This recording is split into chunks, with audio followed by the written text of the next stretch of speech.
So the big question is this: how do investors like us who trade options and manage our own money generate income regardless of where the stock market goes, and do it all in a way that lets us make time for the people and things we love, and yet still build wealth and remain profitable? That's the question, and this podcast will give you the answer. I'm your host, Kirk Duplessis, and you're listening to the Daily Call from Option Alpha.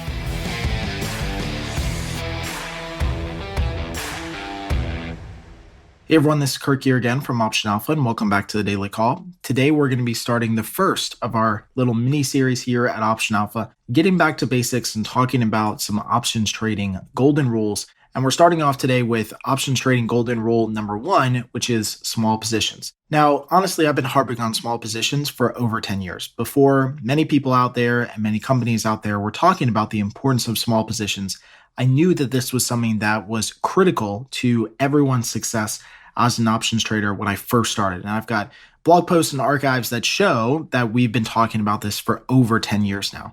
But the idea behind small positions is nothing groundbreaking. It's actually a very simple concept. And the concept is that we don't know when our distribution of profits and losses are going to come. And so when we don't know what the sequence of returns we're going to experience are, the only way that we can combat and protect ourselves is to make each and every individual or independent trading event as small as possible. And so what we say here at Option Alpha is that you should never have any one ticker symbol represent more than 5% of risk in your account. Now, that could be made up of one trade in one ticker symbol. It could be made up of 52 trades in that underlying ticker symbol. But no one ticker symbol like Apple or Google, SPY, IWM, or TLT can represent more than 5% of risk in your account. And the reason this is so important is because if we get into a situation where we have just a bad sequence of trades, a sequence of trades that leads to, say, 5 or 6 consecutive losses in a row, we don't want to put ourselves in a position that we could blow up our account just on a fluke event. And that's really all it comes down to. So if you think about it on its largest, most extreme spectrum, let's say that we're trading and we're only trading 2 different stocks or 2 ticker symbols, and we allocate 50% of our account to each ticker symbol. Now, again, as options traders, we're trading highly leveraged products, which means that we have the ability to not only make money quickly, but also lose money quickly. And as option sellers, we typically have an opportunity to lose more than we potentially make because we have a high probability of success. So if we're trading 2 ticker symbols with a 50% allocation in each, then there is the possibility, and I would argue the strong possibility, that you blow up your account in the next month or 2 months during that trading time period. That doesn't mean that that's always going to happen, but you just need literally 2 stocks to go the wrong direction at the same time, and you're done.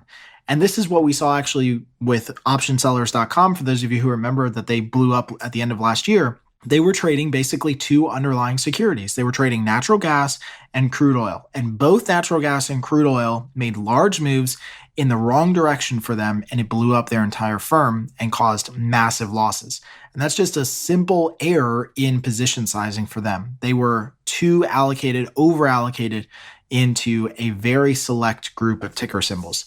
Now you take the other opposite end of this spectrum, which is where I believe most people should live. And let's say you are trading anywhere between 15 and 20 underlying positions, maybe 1 to 2% for each of those positions, still keeping cash on hand.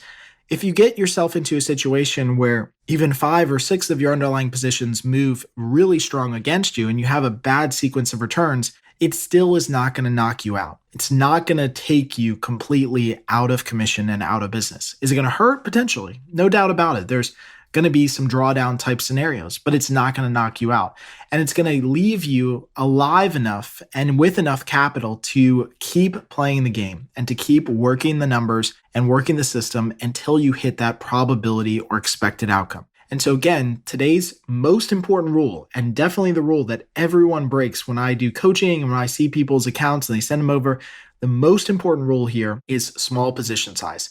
Keep your position size small. It doesn't matter if you have a large account, if you have a small account, if you're trading with $3,000 or $3 million, you have to keep your position size small, under 5% risk per ticker symbol. So hopefully this helps out. As always, if you have any questions, let me know. And until next time, happy trading.